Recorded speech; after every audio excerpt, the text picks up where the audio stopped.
Welcome back, everybody. We're diving into a story that I bet you've heard before, even if you don't think you have. It's one of those that just seems to be everywhere. Exactly. The Tower of Babel.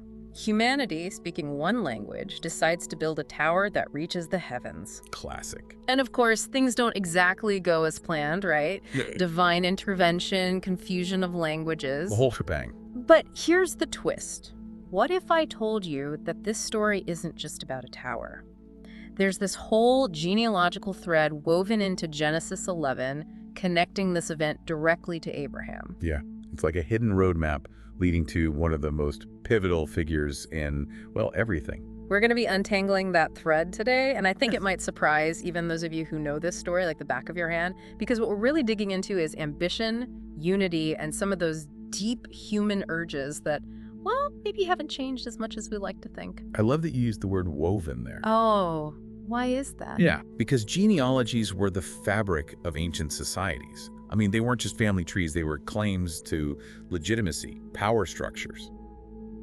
You know, who's in, who's out. So in this case, we're not just rehashing the reaching for the heavens part of the story. Well, it's more like we're standing at the foot of this tower. Right. Everyone's buzzing, all on the same wavelength, totally fired up by this insane project. I can only imagine. But instead of just looking up at the tower, we're kind of digging down into the motives, the consequences, the echoes of this story that ripple through history, all the way to us even. I am so into this archaeological approach. So let's talk about that unified language for a second. I mean, it's almost impossible to picture, right? A world where everyone understands each other perfectly. Did that kind of unity inherently fuel their ambition, do you think? Oh, absolutely. Imagine it. You know, just pure collaboration. No translators, no cultural mix-ups, just pure focus. Yeah, no misinterpretations. That's huge. That kind of unity is almost intoxicating, and it could lead to this feeling of, like, we can do anything. Right, right. But that's also, I imagine, where things can get messy. Oh, for sure. Absolute unity. Well, it can be blinding, too, you know. So is that what we think triggered divine intervention, the fact that everyone was so powerfully unified? Or was it more about the sheer scale of their ambition?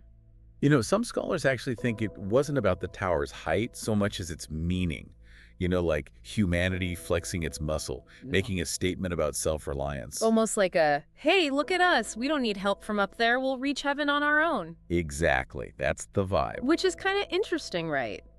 Because even today, we're still so driven by those same impulses that need to build bigger, go further, break boundaries. I mean, maybe we're not stacking bricks to the sky, literally, but large-scale ambition. Oh, yeah, like whether it's science or tech or even global politics. Right. It can still feel almost biblical in its scope. No, totally. And that's what makes the Tower of Babel story such a powerful mirror, I think. You know, it asks us to look at our own motives. When we set out on these huge projects, these grand things, what are we really after? Is it progress, connection, knowledge? All good things. They are. But sometimes maybe we're trying to fill a void, prove something. Yeah. Even like compete with forces we can't control. Oh, so we're saying it's not just a story about a tower, it's about the human condition, period. We're still asking the same questions about ambition, unity, where we belong in the universe. It's wild. But let's get back to the actual text for a sec. You mentioned a genealogical thread, remember? Where does that fit in, and why should we care? Well, it happens right after the tower crumbles. Oh. Humanity's scattered, confused, and then boom, the narrative just sort of pivots, right? Right. We get this super detailed lineage starting with Shem, Noah's son. Noah's son. Oh. Yeah, and it's almost like this cosmic reset button. Out of the chaos of Babel, a new order emerges, and it leads directly to Abram, who we know as Abraham, of course. Okay, now I see where this is going. We usually picture Abraham as the solitary figure, right? Just gets a call from God out of the blue. But you're saying he's actually deeply linked to this earlier story, this story of ambition and, you know, everything going haywire. Exactly. And it's not just some random connection either. There are details embedded in this genealogy that are just, they're fascinating. Ooh, give me an example. What kind of details? Okay, for instance, there's a figure in the lineage named Eber. And it's believed that the very word Hebrew comes from his name. Wait, hold up. So the name Hebrew, a name that's, you know, central to Jewish identity, it's linked back to this moment right after the Tower of Babel. Yeah, pretty much. Changes things. It's kind of mind-blowing, isn't it? Like suddenly this list of names isn't just some random list. It's a vital clue connecting the scattering of humanity to the emergence of a specific people with a specific destiny. So it's not just a genealogy, it's like a narrative strategy. It's linking the consequences of Babel directly to the story of Abraham. But how does that change how we understand the Tower of Babel itself? Does it change the focus at a whole other layer? What if, and just hear me out, what if the scattering and the confusion weren't just punishment? What if they were necessary to make way for something new, something even bigger? Okay, color me intrigued. We've got ambition, unity, divine intervention, A.N.D., a direct link to one of the most significant figures in, well, Western religion. I can't wait to untangle more of this thread, but before we go there, tell me about the actual word Babel. I mean, we all use it to mean confusion, but is there more to it than that? There is, and it really gets at why this story still resonates so much, I think. I'm ready. Lay it on me. So Babel comes from a Hebrew verb, balal, which means to confuse. Yeah. Checks out so far. But some scholars think it also has this secondary meaning, to mix. And that's the paradox of it all, right? Babel, this one event, is the source of our division, but it's also what led to this incredible diversity that we have. It really is like this giant cosmic recipe, isn't it? A recipe for humanity. I love it. You take all these raw ingredients, human ambition. Yeah. Sprinkle in some divine intervention, mix it all up, and boom, the world we live in today with all its, Amazing diversity. But if we're sticking with this roadmap analogy, the genealogy seems to be pointing us towards something pretty specific. Yeah. Out of all this mixing and diversity, it's highlighting a particular lineage, the one that leads to Abraham. Right. And that's where Abraham's father, Terah, comes in. Terah. Yeah, his journey from Ur to Haran, that's like a turning point, not just in Abraham's personal story, but in this whole thing that's unfolding. Okay, let's rewind for a sec. We know Abraham ends up in Canaan, right? The promised land. Right. But they started in Ur, and then they stopped in Haran. Most people gloss over those details, but you're making it seem like they're kind of important. Think about it. Ur was a major city back then. Ancient Mesopotamia, sophisticated, cosmopolitan. Like a happening place. Totally. Center of trade, learning. They had complex social structures, amazing buildings, even writing, leaving all that behind. Yeah. That was not a small decision. So it wasn't just a change of scenery, it was a cultural and societal shift. What would even make someone do that? Right. That's what makes Terah so interesting. The text says he set out for Canaan, but it never actually says why. Some scholars think he might have already been drawn to, monotheism, the beliefs that would later be super important to Abraham. So even before Abraham gets the call from God, there's this sense of searching already there, like moving towards something new, something different. Like a restlessness, maybe? Yeah. And then there's the whole Haran thing. Right, the stopover, which makes things even more complicated. Haran was known for moon god worship. Great. So they leave Ur, this advanced city with all its complex ideas, and they stop in a place where they're worshiping the moon. It seems like a step backward, spiritually speaking. It might seem that way, yeah. But maybe it was the necessary transition. We're talking about a divine plan here, remember? Sometimes the detours are part of the journey. I'm seeing a pattern here. We have the scattering after Babel, right? Leading to all this diversity. And then we have Terah's journey with all its twists and turns, leading him away from everything he knows. It's like the whole narrative is about journeys, physical and spiritual journeys, and how they shape our understanding of, well, everything. It is. And it's rarely straightforward, is it? There are choices, roadblocks, sometimes you even backtrack. But eventually it gets you where you need to be. Okay, let's circle back to Babel for a minute.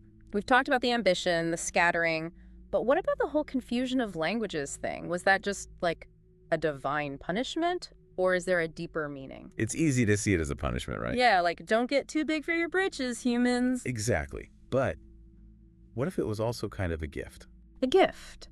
How could something that causes so much miscommunication and, let's be honest, a lot of problems, how could that be a gift? Think about a world where everyone speaks the same language, thinks the same way, has the same culture. It sounds peaceful for sure. It does, right? But wouldn't it also be kind of boring? I mean, think about all the creativity and innovation that comes from having all these different perspectives, all these different cultures. I see what you mean. So the confusion of languages, yeah, it causes separation, but it's also what allows for all this incredible richness and complexity to develop. Exactly. It's like scattering seeds. They land in different places and they grow in different ways.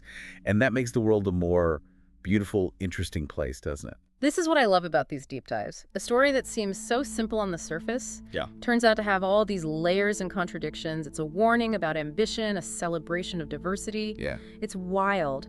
But where does Abraham fit into all this? I mean, we get the genealogy, the connection, but how does his story build on what happens at Babel? I think of Abraham as like the heir to all this. He comes from Shem's line, carries the weight of Babel. All the baggage? But he also gets this unique mission, right? To become the father of a new nation. A nation built on this special relationship with God. So it's like he's taking all the broken pieces and starting something completely new. Yeah, something different. And his journey begins in Haran, right, where his dad ended up. Right, and that's where things get even more interesting. Yeah. That's after Terah dies, that Abraham gets the call from God. Leave your home, go to a land I will show you. Chills. It's huge. So the journey that started with Terah, it continues with Abraham, but now it's got this clear divine purpose. Which brings us to the promise. God says to Abraham, I will make of you a great nation. I will bless you and make your name great so that you will be a blessing. Okay, so we started with humanity scattering at Babel. Then we zoom in on this one lineage that leads to Abraham. And now we have this promise of a great nation. It's like almost the opposite of Babel, isn't it? It is. It's bringing people together under a new kind of unity, not based on language or some ambitious project, but on faith and this covenant with God. We went from a tower trying to reach heaven to a promise that basically brings heaven down to earth. It's a total mind shift, isn't it?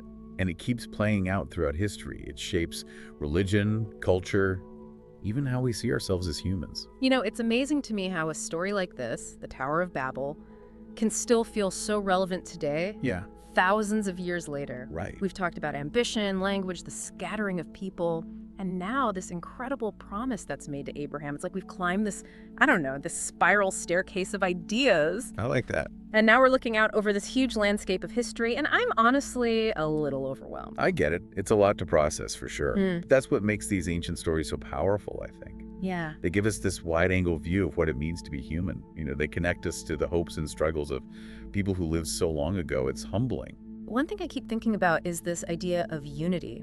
At Babel, it was the unity of language that led to all that, ambition, almost arrogance. But then that unity is broken, which leads to all this diversity. And then with Abraham, it's like we're seeing a different kind of unity emerge. Right, like a reset. Based on faith and covenant, instead of just language. It's almost like the story is saying that real unity doesn't come from everyone speaking the same language or building, these huge monuments. It's about something deeper. Deeper how? Recognizing our shared humanity, even when we're different. Our responsibility to each other, even when we disagree. Which makes me think about the world today. I mean, we're so connected now, right? Through technology, travel, everything. Yeah. But we're also so divided. Politically, culturally. It's like we're constantly trying to rebuild that tower, right. To find a common language. But those old habits, those divisions keep popping up. And that's exactly why we need to remember Babel. It reminds us that forcing unity never works. It has to be cultivated. It has to come from something deeper than just shared goals or ambitions. So what does that look like? In a world that feels like it's speaking 1,000 different languages at once, how do we build bridges instead of walls? Maybe it starts with listening, really listening, not just to the words, but to the fears and the hopes behind them. Yeah, trying to understand where people are coming from. Exactly. Recognizing that even when we disagree, there's often common ground. We just have to be willing to look for it. It's like we're being challenged to build a different kind of tower, right? Yeah. Not one of bricks and mortar, but one of empathy. Yeah, A tower that doesn't try to reach heaven in defiance, but reaches out to our neighbors, acknowledges our shared journey here on earth. I love that. And I think that is the lasting legacy of Babel. It's not just a warning about overreaching. It's an invitation to explore what it means to connect with each other, to embrace difference, to seek unity through understanding, not uniformity. It's a powerful message, and it feels especially important right now.